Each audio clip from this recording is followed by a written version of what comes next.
শুধু রামায়ণ আর মহাভারতের গল্প শুনলাম আর প্রসাদ পেলাম বাড়ি চলে গেলাম তা বললে হবে না। এইগুলোকে শুনে নিয়ে মনে রাখতে হবে, কিছু কিছু জিনিস মুখস্থ করতে হবে। কীর্তনে তার সবকিছু মুখস্থ করা যাবে না, তাই বাজার থেকে অনেক গ্রন্থ পাওয়া যায়, সেই সমস্ত গ্রন্থ সংগ্রহ করে এইগুলো সব মুখস্থ করে নেবেন। আপনি যে মহাপ্রভুকে প্রণাম করবেন, কোন মন্ত্র বলে আপনি মহাপ্রভুকে প্রণাম করবেন? ও মায়েরা কথা বলো না, এই যাও, কি অশান্তি দেখো, কথা বলো না। কীর্তনে কথা এরকম করতে নেই, স্থির হয়ে কীর্তন শোনো। মহাপ্রভুর প্রণাম মন্ত্র কি জানো? এসব জেনে দরকার কি না, জয় ঠাকুর জয় ঠাকুর করে দেবে, নাকি ওই বুকে হাত একটা আঙুল ঠেকিয়ে তাহলেই হয়ে যাবে। এগুলো শুনে রাখো। মহাপ্রভুর প্রণাম মন্ত্র, নিত্যানন্দের প্রণাম মন্ত্র, তুলসী দেবীর প্রণাম মন্ত্র, বাবা মার প্রণাম মন্ত্র, এগুলো সব মুখস্থ করতে হবে, এগুলো সব জানতে হবে। শুধু ওই কীর্তনে এলাম আর কীর্তনিয়া ধেই ধেই করে কোমর দোলালো, দুটো ভজন গাইলো, দুটো রবীন্দ্রসঙ্গীত গাইলো, দুটো নজরুলগীতি গাইলো, আর রামায়ণ মহাভারতের গল্প বললো, হাঁ করে শুনলাম, একটু আনন্দ হয়ে গেল, দুটো প্রসাদ পেলাম, বাড়ি চলে গেলাম, তা বললে হবে না। সব শোনো, কীর্তনও শোনো, রবীন্দ্রসঙ্গীতও শোনো, নজরুল গীতিও শোনো, অতুল প্রসাদীও শোনো, রামায়ণ মহাভারতের গল্পও শোনো, সব শোনো। তার সঙ্গে সঙ্গে এগুলোকে মেনে চলতে হবে। আমি প্রথমেই একটি প্রণামের মধ্যে আমি মহাপ্রভুকে সম্মান জানিয়েছি বা মহাপ্রভুকে প্রণাম করেছি একটি সংস্কৃত শ্লোকের মধ্যে দিয়ে। সংস্কৃত শ্লোকটি কি আমি বলছি, আপনারা যদি পারেন মুখস্থ করে নিন। আনন্দ লীলাময় বিগ্রহায় হেমাভ দিব্যচ্ছবি সুন্দরায় তস্मै মহাপ্রেম রসপ্রদায় চৈতন্য চন্দ্রায় নমো নমস্তে। আপনারা এতজন কীর্তন শুনছেন তো, হাত তুলে বলুন তো দেখি কার কার এই প্রণাম মন্ত্রের মুখস্থ আছে? দেখেছেন আমরা কেমন পিছিয়ে পড়া বাঙালি। বাংলার সন্তান, বাংলার ভগবান, বাঙালির হৃদয় মন্থন করা মূর্তি হচ্ছে আমার শ্রীকৃষ্ণ চৈতন্য মহাপ্রভু। কবিরা বলেছেন না যে ঘরের ছেলের চোখে দেখেছি বিশ্বভূপের ছায়া, বাঙালির হিয়া অমিয় মথিয়া নিমাই ধরেছে ছায়া। কত দুর্ভাগ্য আমাদের যে এতজন আপনারা কীর্তন শুনছেন, মহাপ্রভুর প্রণাম জানেন না। এর থেকে দুর্ভাগ্য কি হতে পারে? যিনি সংকীর্তন পিতা শ্রী গৌরাঙ্গ মহাপ্রভু, তার প্রণাম মন্ত্র জানি না, এর থেকে আর দুর্ভাগ্য কি হতে পারে বাঙালির? নিতাই গৌর হরি হরি বল। মহাপ্রভুকে প্রণাম জানানো হচ্ছে একটা মন্ত্র, আমি বলেছি আপনারা শুনুন মন দিয়ে মন্ত্রটা। এই মন্ত্রের মধ্যেও কিন্তু আধ্যাত্মিকতা লুকিয়ে আছে। কেন মন্ত্রটা আমি বলতে গেলাম? আনন্দ লীলাময় বিগ্রহায় হেমাভ দিব্যচ্ছবি সুন্দরায় তস্मै মহাপ্রেম রসপ্রদায় চৈতন্য চন্দ্রায় নমো নমস্তে। এটা হচ্ছে মহাপ্রভুর একটা প্রণাম মন্ত্র।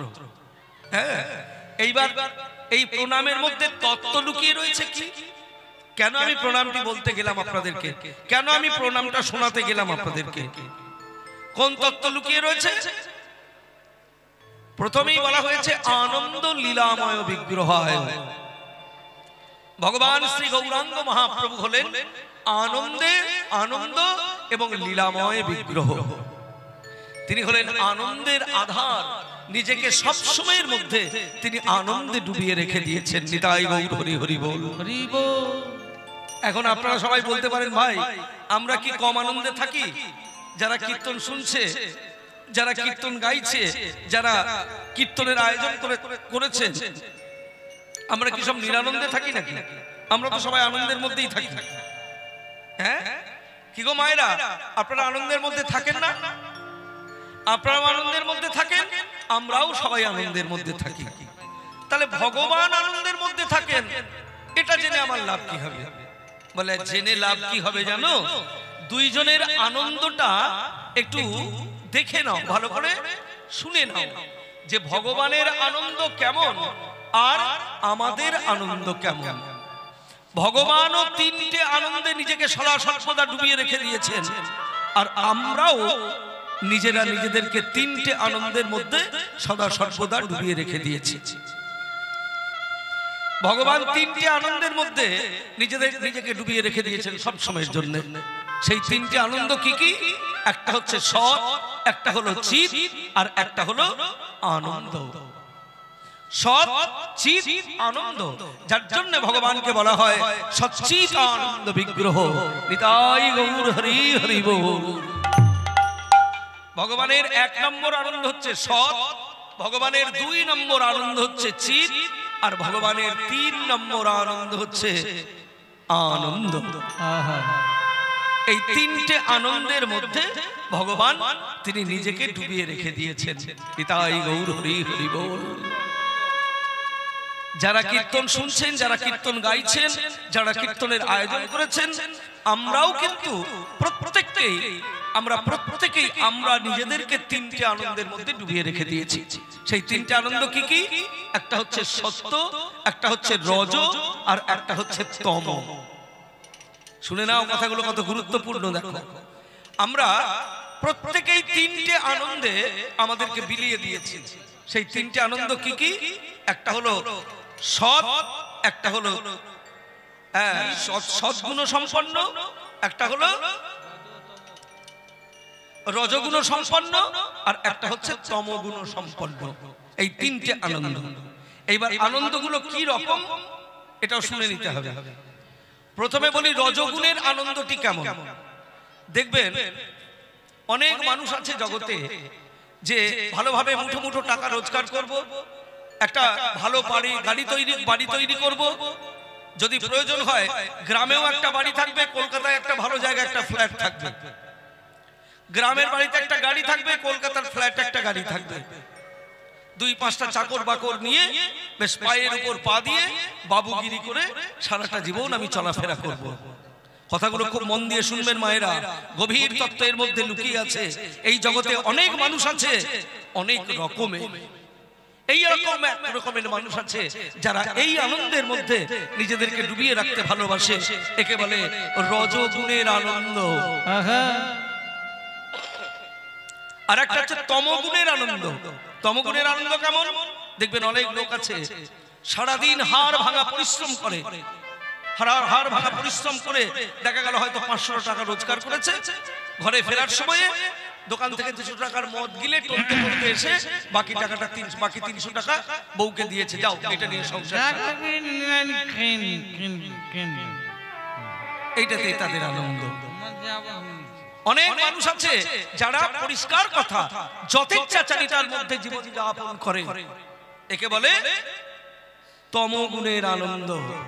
আর একটা আনন্দ হচ্ছে সৎ গুণের আনন্দ।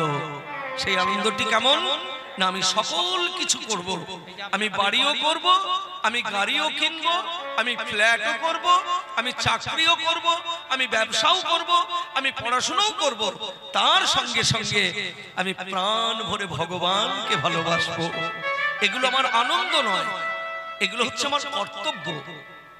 আমার ছেলে আছে, আমার মেয়ে আছে, আমার মেয়ের বিয়ে দেওয়ার জন্য আমাকে মেয়েকে পড়াশোনা করতে হবে, যার জন্য আমাকে মেয়েকে কলকাতায় রাখতে হবে। এর জন্য আমি কলকাতায় একটা ফ্ল্যাট কিনে আমার স্ত্রীকে রেখে দিয়েছি, কলকাতার ফ্ল্যাটে আছে, ওখান থেকে মেয়ে পড়াশোনা করছে। আমার ছেলে পড়াশোনা করেছে, পাশ করে বসে আছে, চাকরি বাকরি পাচ্ছে না, তাকে একটা ব্যবসা বাণিজ্য করে দিতে হবে, এটা আমার কর্তব্য। ঘরে আমার বয়স্ক বাবা মা আছেন, তাদের জন্য আমাকে ব্যবস্থা করে দিতে হবে, এটা আমার কর্তব্য। তার সঙ্গে সঙ্গে কি করতে হবে? আমাকে নিজেকে মহা আনন্দের মধ্যে ডুবে থাকতে হবে। সেই আনন্দটা আমি কোথায় পাবো? একমাত্র হচ্ছে এই মধুর হরিনাম সংকীর্তন। শাস্ত্রে বলেছে মায়েরা, ভক্তমণ্ডলী, একটা কথা জেনে রেখো, সংকীর্তন যজ্ঞে হয় কৃষ্ণ আরাধন, সেই সে সুমেধা পায় আমার কৃষ্ণের চরণ। কৃষ্ণের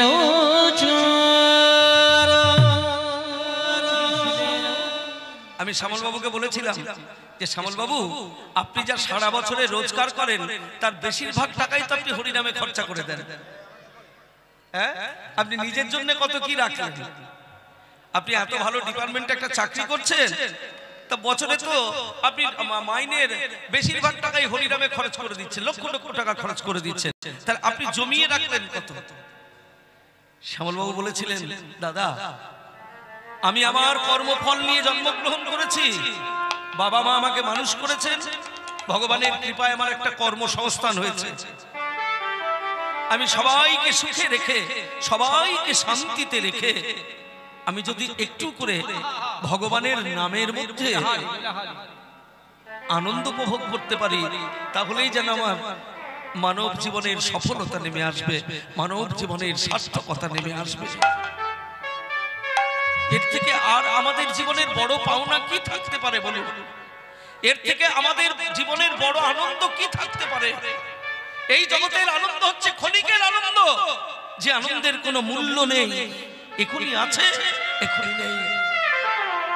কিন্তু এই যে মহা মহা আনন্দ, এই আনন্দ ছিল, এই আনন্দ আছে, এই আনন্দ থাকবে, আর এই আনন্দই টানতে টানতে একদিন তোমাকে আনন্দময় প্রাণ গোবিন্দের চরণে পৌঁছে দেবে। তাই হরি হরি হরি। তাহলে আনন্দ, একজন বাংলার কবি বলেছেন না, কি সুন্দর কথা, মাগো আনন্দময়ী নিরানন্দ করুণা, মাগো আনন্দময়ী, মায়ের একটু উলুধ্বনি দাও, নিরানন্দ করুণা, মাগো আনন্দময়ী নিরানন্দ করুণা। তোমার ও দুটি চরণ বিনে আমার মন, তোমার যো দুটি চরণ বিনে আমার মন, তোমার ও দুটি চরণ বিনে আমার ও মন, দুটি চরণ বিনে আমার মন, অন্য কিছু আর জানে না। আনন্দময়ী তুমি নিরানন্দ করুণা।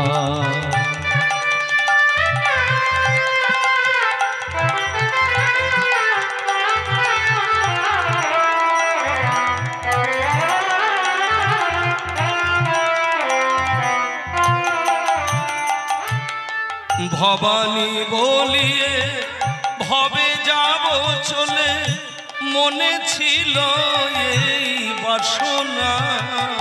ভবানী বলে ভবে যাব চলে, মনে ছিল এই বাসনা। ভবানী বলিয়ে ভবে যাব চলে, মনে ছিল এই বাসনা। ভবানী বলে ভবে যাব চলে, মনে ছিল এই বাসনা। অকুল পাথারে ডুবাবে আমারে, অকুল পাথারে ডুবাবে আমারে, স্বপনে তা তো জানি না। মাগো আনন্দময়ী মায়ের একটু উলুধ্বনি দাও। নিরানন্দ করুণা, মাগো আনন্দময়ী নিরানন্দ করুণা।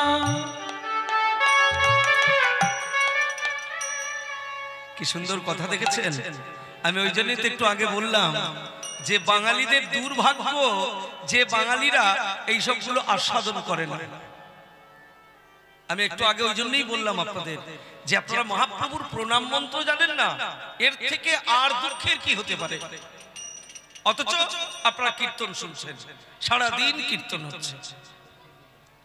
অহর্নিশি শ্রী দুর্গা নামে ভাসি, দুঃখ রাশি তবু গেল না। অহর্নিশি আমি শ্রী দুর্গা নামে ভাসি, দুঃখ তো প্রভু গেল না। অহর্নিশি শ্রী দুর্গা নামে ভাসি, দুঃখ রাশি তবু গেল না। অহর নিশি শ্রী দুর্গা নামে ভাসি দুঃখ রাশি তবু গেল না। আমি যদি মরি ওহর সুন্দরী, আমি যদি মনে ওহর সুন্দরী, দুর্গা নাম তো কেউ লবে না। মা গো আনন্দময়ী তুমি নিরানন্দ। উলুধ্বনি দাও সবাই। তাই আনন্দময়ী তুমি নিরানন্দ করুণা। মা গো আনন্দময়ী, নিরানন্দ করুণা। তাহলে আনন্দ লীলাময় বিগ্রহায়। আজকে গৌরাঙ্গ যদি আমাদের মধ্যে না আসতেন, আমাদের গৌরাঙ্গ মহাপ্রভু যদি আমাদের মধ্যে না আসতেন, যদি গৌরাঙ্গ না হইতো, কি মেনে হইতো, কেমনে ধরিতাম দে শিরাধার মহিমা প্রেম রস সীমা জগতে জানা তো কে। আজকে যদি গৌরাঙ্গ মহাপ্রভুর মতন অবতারকে এই বাঙালিরা না পেত, তাহলে বাঙালি জাতির আর কোনো অস্তিত্ব থাকতো না। এটা জেনে রাখবেন। হ্যাঁ, যার জন্যই কবিগণ বলেছেন যে যদি কোনোদিন বাঙালি জাতি আমার মহাপ্রভুকে ভুলে যায়, সেদিন বাঙালি জাতির আত্মহত্যা হবে। যদি মহাপ্রভুকে ভুলে যায় বাঙালি জাতি, সেদিন সেদিন বাঙালি জাতির আত্মহত্যা হবে। হ্যাঁ, সংকীর্তনের পিতা হলেন গৌরাঙ্গ মহাপ্রভু, যার করুণাতে আজকে মহা আনন্দে আমরা সংকীর্তন রস আস্বাদন করছি। আনন্দ লীলাময় বিগ্রহায়।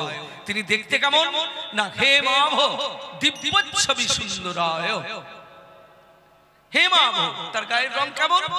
হেম মানে কি মায়েরা? হেম মানে কি মায়েরা? হেম মানে কি? তোমাদের প্রিয় জিনিস। হেম মানে সোনা। বাহ, হেম মানে হচ্ছে সোনা। তাহলে সোনার যে রং, সেই রংকেও জয় করেছে আমার মহাপ্রভুর অঙ্গকান্তি। হে মাভ দিব্যচ্ছবি সুন্দরায়, তিনি অপূর্ব সুন্দর। তস্मै মহাপ্রেম রসপ্রদায়। সব থেকে বড় কথা হচ্ছে তিনি আনন্দময়, তিনি লীলাময়। এগুলো গৌণ নয়, এগুলো মুখ্য নয়, এগুলো হচ্ছে গৌণ। মুখ্য কি? তিনি কৃপা করে আমাদেরকে প্রেম দান করে গেলেন, জাতি ধর্ম বর্ণ নির্বিশেষে। কে ব্রাহ্মণ, কে চণ্ডাল, কে মুচি, কে মেথর, কে মুসলমান, কে হিন্দু, কোন রকম বাছাবাছি না করে তিনি প্রেম দান করে গেলেন।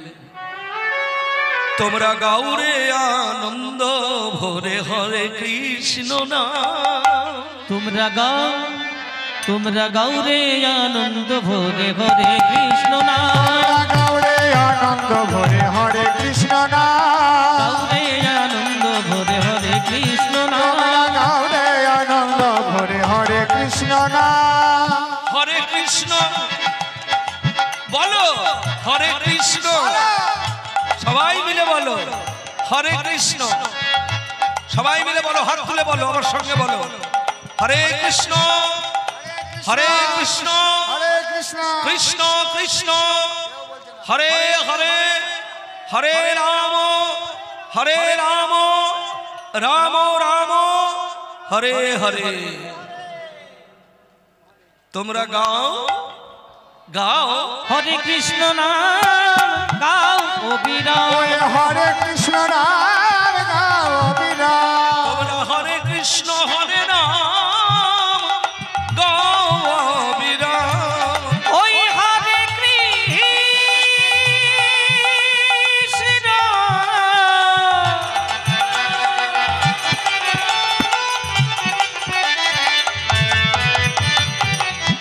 হরে কৃষ্ণ, হরে কৃষ্ণ, হরে কৃষ্ণ হরে রাম গাও অবিরাম। গাউরে আনন্দ ভরে হরে কৃষ্ণ নাম। তোমরা গাউরে আনন্দ ভরে হরে কৃষ্ণ নাম। গাও রে আনন্দ ভরে হরে কৃষ্ণ নাম। কি দিয়ে গাইবে? করতাল মাদলে করতাল মাদলে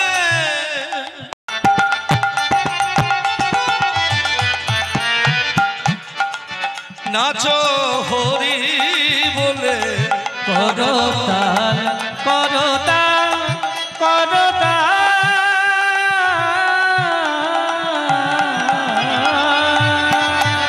করতাল মাদলে নাচো হরি বলে।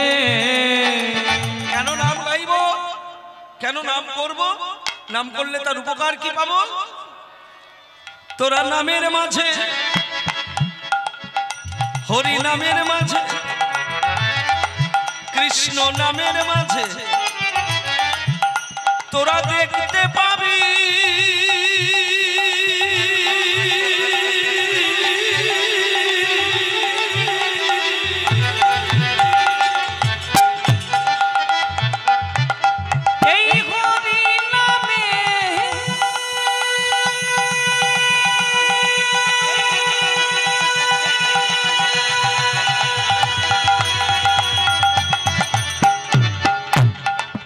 এই কৃষ্ণ নামের মাঝে, হরি নামে মাঝে, এই হরি নামের মাঝে, কৃষ্ণ নামের মাঝে তোরা দেখিতে পাবি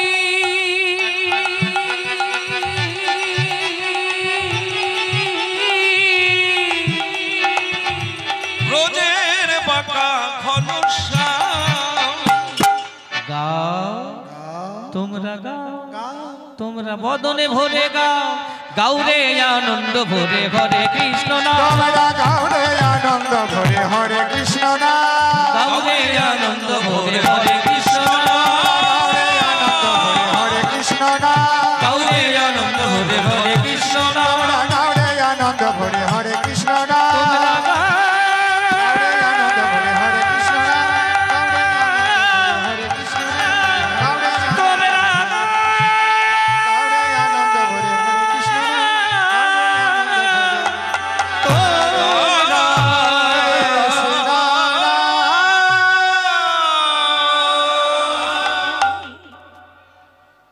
নিতাই গৌর হরি হরি বল। তাই আজকে কলিযুগের ভাগ্যাকাশে শ্রী গৌরাঙ্গ মহাপ্রভু উদয় হলেন কলিজীবকে নাম প্রেমে ভাসানোর জন্য। পদকর্তা বললেন, কলি তিমির আকুল অখিল লোক দেখি বদন চাঁদ পরকাশ। কলিকালের ঘোর অন্ধকারে যখন জীব আস্তে আস্তে নিজেকে হারিয়ে ফেলছে, তলিয়ে যাচ্ছে, ঠিক সেই সময় কলিযুগের ভাগ্যাকাশে অজ্ঞানতার অন্ধকার দূরীভূত করার জন্য কাম ক্রোধ লোভ মোহ মদ মাশ্চর্য এই ছটি চোরের ভয় থেকে জগৎবাসীকে দূরে সরিয়ে রাখার জন্য, জগতে ভক্তিরূপী শালুক ফুল প্রস্ফুটিত করার জন্য, জগতে হরিনাম প্রেম বিতরণ করার জন্য উদয় হলেন আমার রাধা কৃষ্ণের মিলিত তনু শ্রী গৌরাঙ্গ মহাপ্রভু। কলি তিমির আকুল অখিল লোক দেখি বদন চাঁদ পরকাশ। হ্যাঁ, বদন চাঁদ পরকাশ। আজকে আমাদের পদকর্তা গৌর হরিকে চাঁদের সঙ্গে তুলনা করলেন, গৌর হরিকে চাঁদের সঙ্গে তুলনা করলেন। পদকর্তা, আপনি যে গৌরাঙ্গকে চাঁদের সঙ্গে তুলনা করছেন, আপনি কি জানেন আকাশের চাঁদের কত উপকারিতা? ভালো করে শুনে নাও মন দিয়ে। আকাশের চাঁদ যখন আকাশে ওঠে তখন কি হয় না, এই জগতের অন্ধকার দূরীভূত করে এই জগৎকে স্নিগ্ধ শুভ্র জ্যোৎস্না দান করেন। নিতাই গৌর হরি হরি বল। আমার গৌর চাঁদের কি সেগুলো উপকারিতা আছে? বলে অবশ্যই আছে। ভক্ত এক পাশে দাঁড়িয়ে বলছে, শোনো, আকাশের চাঁদ যখন আকাশে ওঠে সেই চাঁদের আলো নেবার জন্য তোমাকে ঘরের বাইরে যেতে হবে। তুমি যদি ঘরের দরজা জানলা বন্ধ করে ঘরের মধ্যে বসে থাকো তাহলে কিন্তু তুমি চাঁদের আলো পাবে না। কিন্তু গৌরাঙ্গ আমার এমন অভিনব চাঁদ, যিনি দরজা জানলা ভেদ করে তোমাকে ঘরের মধ্যে গিয়ে আলো দান করেছে। তোমার এই দেহরূপী ঘরের মধ্যে প্রবেশ করে অজ্ঞানতার অন্ধকার দূরীভূত করেছে। বাইরের জগৎটাও যেমন আলোয় আলোকিত করেছে, জীবের অন্তর জগৎটাও আলোয় আলোকিত করেছে। নিতাই গৌর সীতানাথ প্রেমানন্দে হরি হরি। আকাশের চাঁদ আকাশে উদয় হলে কি হয়? আকাশের চাঁদ আকাশে উদয় হলে কি হয়? পুকুরে একটা ফুল ফোটে। সেটা কোন ফুল? গোলাপ ফুল। আকাশে চাঁদ উঠলে গোলাপ ফুল পুকুরে ফোটে। বাহ! আকাশের চাঁদ আকাশে উদয় হলে পুকুরে শালুক ফুল ফোটে বা শাপলা ফুল ফোটে। আমার গৌরাঙ্গ চাঁদের উদয়ের সঙ্গে সঙ্গে জগতে কোন ফুল ফুটলো? মঙ্গল রূপী শালুক ফুল বিকশিত হলো। নিতাই গৌর হরি হরি বল। আর কি না, গৌর চাঁদের উদয়ের সঙ্গে সঙ্গে আকাশের চাঁদের উদয়ের সঙ্গে সঙ্গে চকরের আনন্দ হয়। চকর বলতে একটা ছোট্ট পাখি আছে, হ্যাঁ, ছোট্ট একটা পাখি। চাঁদ উঠলে খুব আনন্দ হয়। গোল হয়ে ঘুরতে ঘুরতে উপরে ওঠে আর গোল হয়ে ঘুরতে ঘুরতে নিচে নামে। কবিগণ বলেন এরা হলো চকর পাখি। আকাশের চাঁদ উঠলে চকরের আনন্দ হয়। তারা চাঁদ থেকে এক রকমের অমৃত ঝরে, সেই অমৃত পান করে চকর পাখি বেঁচে থাকে। তাহলে আমার গৌরাঙ্গ যদি চাঁদ হয়, তার থেকেও তো অমৃত ঝরছে। সেটা কোন অমৃত? সেটা হচ্ছে নাম অমৃত। পান করছে কারা? আপনাদের মতো অনুরাগী ভক্ত চকর যারা। সেটা কি? ভয়ানক হাস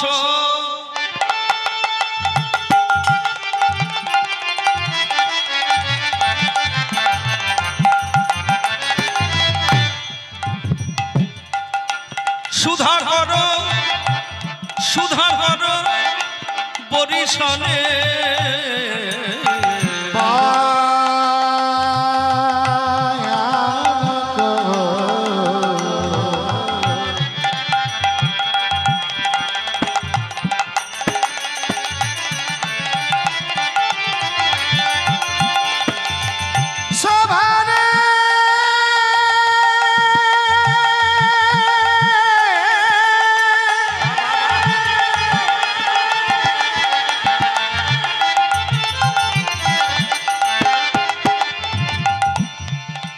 শোভার বলে হরে যা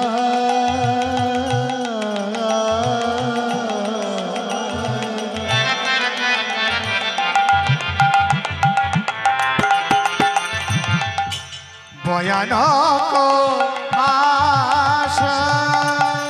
দেখো গোরা বদনে চাঁদের উদয়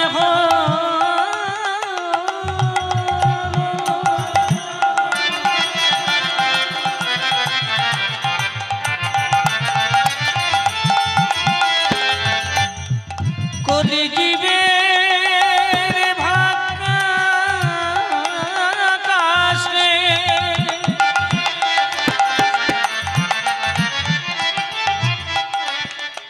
নাম সুধা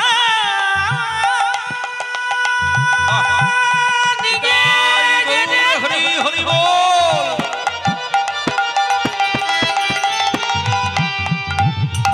কলি পাপাচ্ছন্ন জীবের লাগি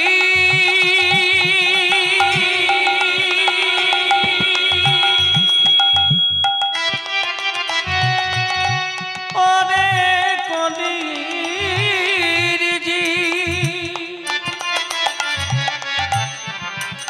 তোরা এই হরি নাম সুধা কৃষ্ণ নামে সুধা পান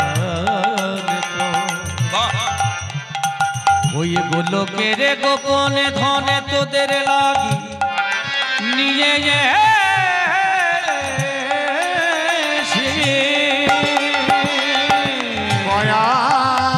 ভয়ানক হাস।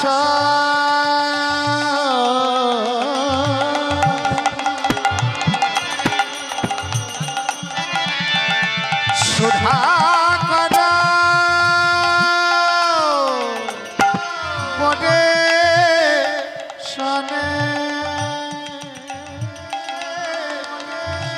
হলো জগজন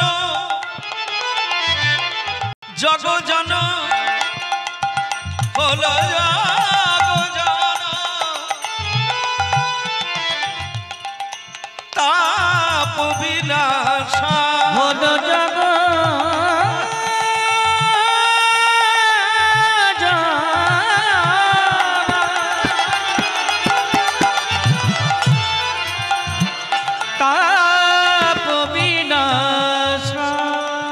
ভক্তমণ্ডলী মায়েরা, আর একটা কথা শুনুন মন দিয়ে। আকাশের চাঁদ যখন আকাশে উদয় হয় তখন কি হয় না, তখন সূর্য সারাদিন যে তাপ দেয় সেই তাপটাকে চাঁদ শোষণ করতে পারে, এত চাঁদের মধ্যে শীতলতা রয়েছে। তাহলে আমার গৌরাঙ্গের বদনটি যদি চাঁদ হয়, বাবার গৌরাঙ্গ সুন্দর যদি চাঁদ হয়, তার উদয়ের সঙ্গে সঙ্গে কোন তাপ কমে গেল না, ভয়ানক হাস সুধাকর বরিশনে হলো জগজন তাপ বিনাশা। জগজীবের মধ্যে যে তাপ রয়েছে সেটা কোন তাপ? এই তাপটা হচ্ছে ত্রিতাপ।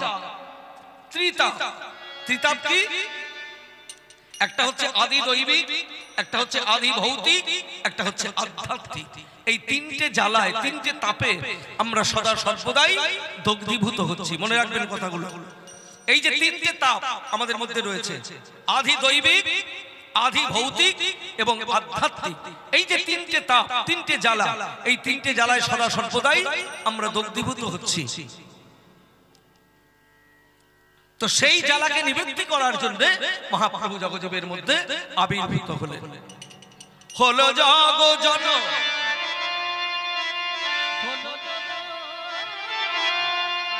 তাপ বিনাশা।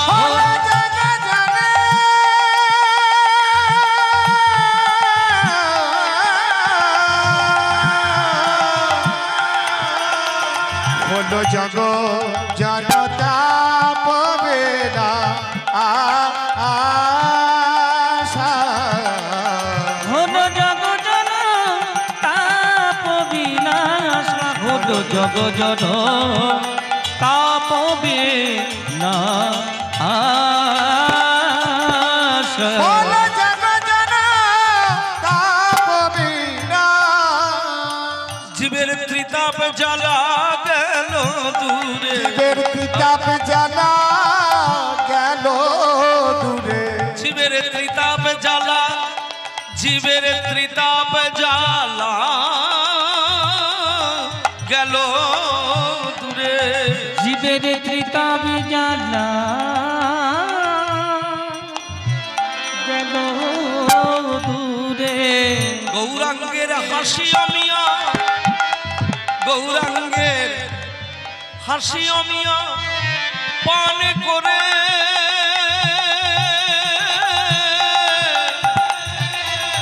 জীবের ত্রিতাপ জ্বালা গেল দূরে। ওই হাসি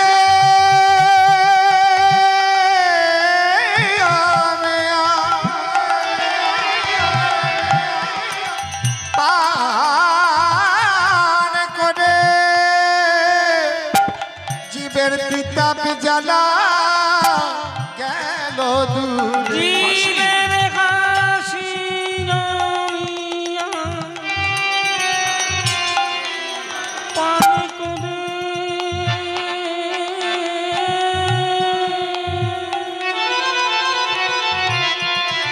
আধি দৈবিক, আধি ভৌতিক জ্বালা। জীবের হাসি অমিয়া পান করে আধি দৈবিক, আধি ভৌতিক জ্বালা জীবের হাসি অমিয়া পান করে দৈবিক আদি ভৌতিক জ্বালা। হাসি অমিয়া পান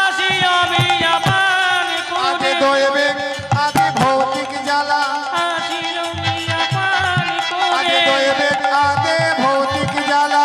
হাসি অমিয়া পান করে আধি দৈবিক, আধি ভৌতিক জ্বালা। হাসি অমিয়া পান করে আদি দৈবিক আদি ভৌতিক জ্বালা। হাসি অমিয়া পান আদি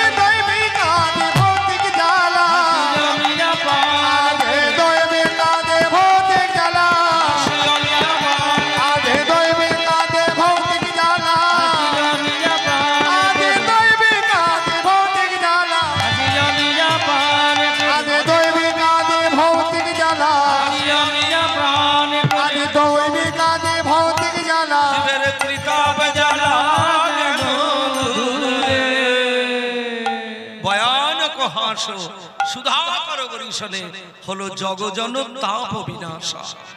বাহ ভক্তমণ্ডলী মায়েরা, আচ্ছা আপনারা সমুদ্র মন্থনের খবর জানেন? সমুদ্র মন্থন হয়েছিল জানেন তো? কারা জানেন একটু হাত তুলুন তো দেখি। সমুদ্র মন্থন, সমুদ্র মন্থন হয়েছিল জানেন তো? ওই একজন মা কেবল হাত তুলেছেন। আর আপনারা কেউ জানেন না সমুদ্র মন্থনের খবর?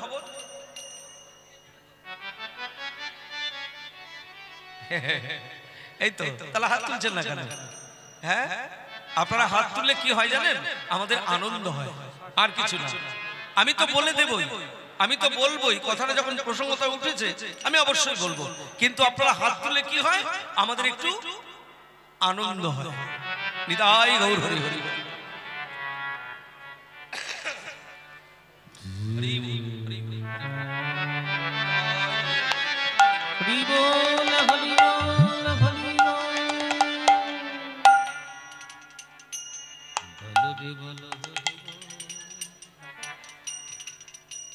তাহলে কি দেখলাম না?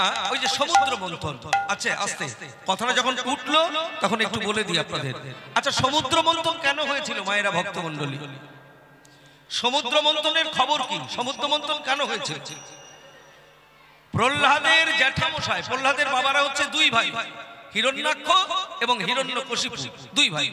আপনারা জানেন সবাই, হিরণ্যাক্ষ এবং হিরণ্যকশিপু, একজন হচ্ছে প্রহ্লাদের বাবা আর একজন হচ্ছেন প্রহ্লাদের জ্যাঠামশাই।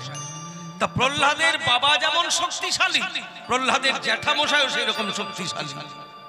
আপনারা সবাই জানেন যে প্রহ্লাদের বাবা সাধনা করে তপস্যা করে এমন একটা বর পেয়েছিল যে তাকে দিনে কেউ মারতে পারবে না, রাত্রিবেলাতে কেউ মারতে পারবে না, শূন্যে মারতে পারবে না, মাটিতে মারতে পারবে না, কোনো অস্ত্র শস্ত্র দিয়ে তাকে বধ করতে পারবে না, কোনো নারী বধ করতে পারবে না, কোনো পুরুষ বধ করতে পারবে না। হ্যাঁ, এইটা বর পেয়েছিল প্রহ্লাদের বাবা।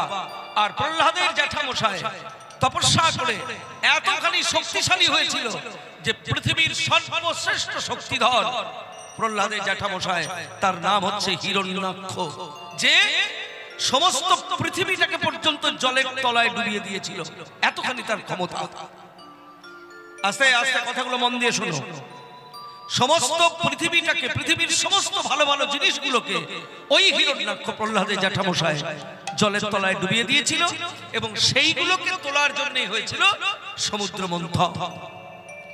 হ্যাঁ, এই সমুদ্র মন্থন কাকে দিয়ে হয়েছিল? বাসুকি নাগকে দিয়ে হয়েছিল, আর মন্দার পর্বতকে দিয়ে হয়েছিল।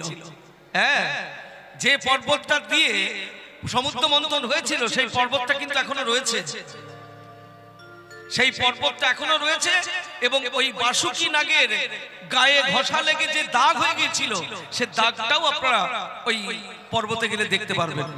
সেই বাসুকি নাগের গায়ের যে দাগ, সেই দাগটাও এখনো সেই পর্বতে রয়েছে, সেই মন্দার পর্বত, যে পর্বতকে দিয়ে সমুদ্র মন্থন হয়েছিল। হ্যাঁ, তাহলে সমুদ্র মন্থনে উঠেছিল চাঁদ, সমুদ্র মন্থনে উঠেছিল কল্পবৃক্ষ, সমুদ্র মন্থনে উঠেছিল ইন্দ্রের হাতি ঐরাবত, সমুদ্র মন্থনে উঠেছিল লক্ষ্মী, সমুদ্র মন্থনে উঠেছিল সরস্বতী, সমুদ্র মন্থনে উঠেছিল অমৃত, সমুদ্র মন্থনে উঠেছিল বিষ।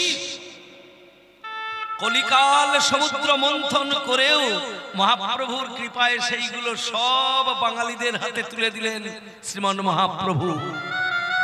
সমুদ্র মন্থনে যেমন চাঁদ উঠেছিল, কলিকাল সমুদ্র মন্থন করে চাঁদ উঠল আমার গৌরাঙ্গের বদন চাঁদ। নিতাই গৌর হরি হরি। সমুদ্র মন্থন করে কল্পবৃক্ষ উঠেছিল, সমুদ্র মন্থন করে কল্পবৃক্ষ উঠেছিল, কল্পবৃক্ষ। কলিকাল সমুদ্র মন্থন করেও কল্পবৃক্ষ উঠল। সেটা কোন কল্পবৃক্ষ? কোন কল্পবৃক্ষ? এখানে কল্পবৃক্ষ মানে একটা গাছ নয়, কল্পবৃক্ষ মানে কোন কল্পবৃক্ষ? ভগত কল্পতরু অন্তরে অন্তরে, ভগত কল্পতরু অন্তরে অন্তরে, ভগত কল্পতরু অন্তরে অন্তরে ভকত কল্প তরু অন্তরে অন্তরে রোপলি ঠামহি আমার উপরে ঠামহি ওগো যা করো ছাবে সুরা সুর নারী নর কর ছায়ে সুরা সুর নারী নর ছাবে সুরা সুর নারী নর পুরালো নিজ নিজ তারা পুরালো নিজ নিজ আস্তে আস্তে আস্তে সমুদ্র মন্থনে যেমন কল্পবৃক্ষ উঠেছিল, কলিকাল সমুদ্র মন্থন করে কল্পবৃক্ষ উঠলো। সেটা কোন কল্পবৃক্ষ? আপনাদের মতন গৌর গোবিন্দ ভজন অনুরাগী ভক্তরূপী কল্পবৃক্ষ। কি সুন্দর কথা বলেছেন পদকর্তা। বলে কল্পবৃক্ষ কোন কল্পবৃক্ষ? কল্পবৃক্ষ মানে একটা গাছ নয়, আপনাদের মতন গৌর গোবিন্দ ভজন অনুরাগী, কীর্তন অনুরাগী, হরিনাম অনুরাগী কল্পবৃক্ষ। হ্যাঁ, আর কি হলো না, ওই সমুদ্র মন্থনে যেমন হাতি উঠেছিল, ইন্দ্রের হাতি ঐরাবতকে পর্যন্ত ডুবিয়ে দিয়েছিল হিরণ্যাক্ষ। কলিকাল সমুদ্র মন্থন করেও হাতি উঠলো। সেটা কোন হাতি? মহাপ্রভু প্রত্যেককেই সেই হাতি দিয়েছিলেন। আস্তে মায়েরা, প্রত্যেককেই সেই হাতি দিয়েছিলেন। কোন হাতি? ভাব হাতি। যাতে সেই ভাব হাতির পিঠে চড়ে মানুষ নবদ্বীপের পথে যেতে পারে, যাতে সেই ভাব হাতির পিঠে চড়ে মানুষ বৃন্দাবনে যেতে পারে, যাতে সেই ভাব হাতির পিঠে চড়ে মানুষ পুরী ধামে যেতে পারে, কীর্তন শুনতে যেতে পারে, হরিনাম শুনতে যেতে পারে। তাই পদকর্তা বললেন, ভাব গজেন্দ্রেতে চড়াবল জগজন, ভাব গজেন্দ্রেতে চড়াবল জগজনে, ভাব গজেন্দ্রতে চড়াবল জগজন, ওই ছন বহু কবিলা, আহাজ ওই ছনা, আহাজ ওই ছনা বহু কবিলা, ওই ছন বহু কবিলা, আহা ওই ছন, আহা ওই ছন বহু কবিলা, ভাব গজেন্দ্রেতে চড়াবল জগজনে, ওই ছন বহু কবিলাস। ভাব হাতির পিঠে চড়ে আপনাদের মতো অনুরাগী ভক্তবৃন্দ তারা কি করেছে? তারা কি করেছে? ভাব গজেন্দ্রেতে চড়াবল জগজন, ওই ছন বহু কবিলাস। তারা দলে দলে চলেছে, তারা দলে দলে চলেছে, তারা দলে দলে চলেছে, দলে দলে তারা চলেছে, দলে দলে চলেছে, গৌর গুণ গুণ গুণ গুণ রাবে দলে দলে চলেছে, ওই গৌর গুণ গুণ গুণ গুণ রাবে দলে দলে চলেছে, গৌর গুণ গুণ গুণ গুণ রাবে দলে দলে চলেছে, গৌর গুণ গুণ গুণ গুণ রবে দলে দলে চলেছে। ওই গৌর গুণ গুণ গুণ গুণ রাবে দলে দলে চলেছে। আস্তে, ভাব গজেন্দ্রেতে চড়াবল জগজন, ওই ছন বহু কবিলাস। আস্তে, সমুদ্র মন্থন করে, সমুদ্র মন্থন করে বিষ উঠেছিল না মায়েরা? জানেন তো সবাই? ভালো জিনিস যেমন উঠেছিল, খারাপ জিনিস একটা উঠেছিল, সেটা হচ্ছে হলাহল। বিষটা যেমন তেমন বিষ নয়, ওই সেই সুড়ুই পোকা মারার ট্যাবলেট, ওই রকম বিষ না, ওর থেকে আরো তীব্র বিষ। সুড়ুই পোকা মারার যে ট্যাবলেটগুলো খুব তীব্র, খেলেই মরে যাবে, কিন্তু ওর থেকে আরো তীব্র হচ্ছে হলাহল, যেটা সমুদ্র মন্থন করে উঠেছিল এবং যেটা পান করেছিলেন দেবাদিদেব মহাদেব। মহাদেব পান করে যার নাম হয়েছিল নীলকণ্ঠ। নিতাই গৌর হরি হরি। বিষ্টার এত তীব্র, এত তীব্রতা বিষ্টার। মহাদেব যখন দেখলেন যে এই তীব্র বিষ যদি সমুদ্রের জলে মিশে যায় তাহলে সারা পৃথিবীটা বিষে বিষময় হয়ে যাবে, তাই কি করলেন না, দেবাদিদেব মহাদেব ওই বিষটাকে একটা পাত্রের মধ্যে ধরে পান করলেন। কিন্তু বিষটার এত তীব্রতা যে বিষটা গলা পর্যন্ত গেল, ওইখানেই বিষটাকে ধারণ করে নিলেন মহাদেব, আর যেতে দিলেন না। এবং মাথার থেকে গলা পর্যন্ত, গলার থেকে মাথা পর্যন্ত এই অংশটা মহাদেবের নীল হয়ে গেল। পরবর্তীকালে ওই বিশেষ যন্ত্রণা সহ্য করতে না পেরে দেবাদিদেব মহাদেব অচৈতন্য হয়ে মাটিতে লুটিয়ে পড়েছিলেন। পরবর্তীকালে আমাদের মা মহামায়া নিজের স্তনক্ষীর পান করিয়ে মহাদেবকে সুস্থ করেছিলেন। এই মূর্তিটা কোথায় আছে জানেন? আপনারা খুব জান কিন্তু হ্যাঁ, দর্শনে যাই খুব। এই একটা মূর্তি যে দেবাদিদেব মহাদেব মা পার্বতীর কোলে শুয়ে আছে, আর মা পার্বতী দেবাদিদেব মহাদেবকে স্তনক্ষীর পান করাচ্ছে। আপনাদের একটা খুব পরিচিত জায়গায় মূর্তিটা আছে, আপনারা অনেকেই সেই জায়গায় গেছেন বেড়াতে। জানেন কোথায় আছে? তারাপীঠ। তারাপীঠে কারা গেছেন? তারাপীঠ বেড়াতে কারা গেছেন? হাত তুলুন, হাত তুলুন, হাতগুলো এরকম করে তুলবেন না, জোরে হাত তুলুন। হ্যাঁ, তারাপীঠ কারা গেছেন বেড়াতে? হ্যাঁ, এই তো এই তারাপীঠের আসল মূর্তি হচ্ছে ওইটা। মা তারার যেটা মূর্তি আপনারা দেখেন ওটা হচ্ছে একটা আভরণ মাত্র, কিন্তু ওর নিচেতে যে শিলা মূর্তি আছে দুইবার করে দেখানো হয়।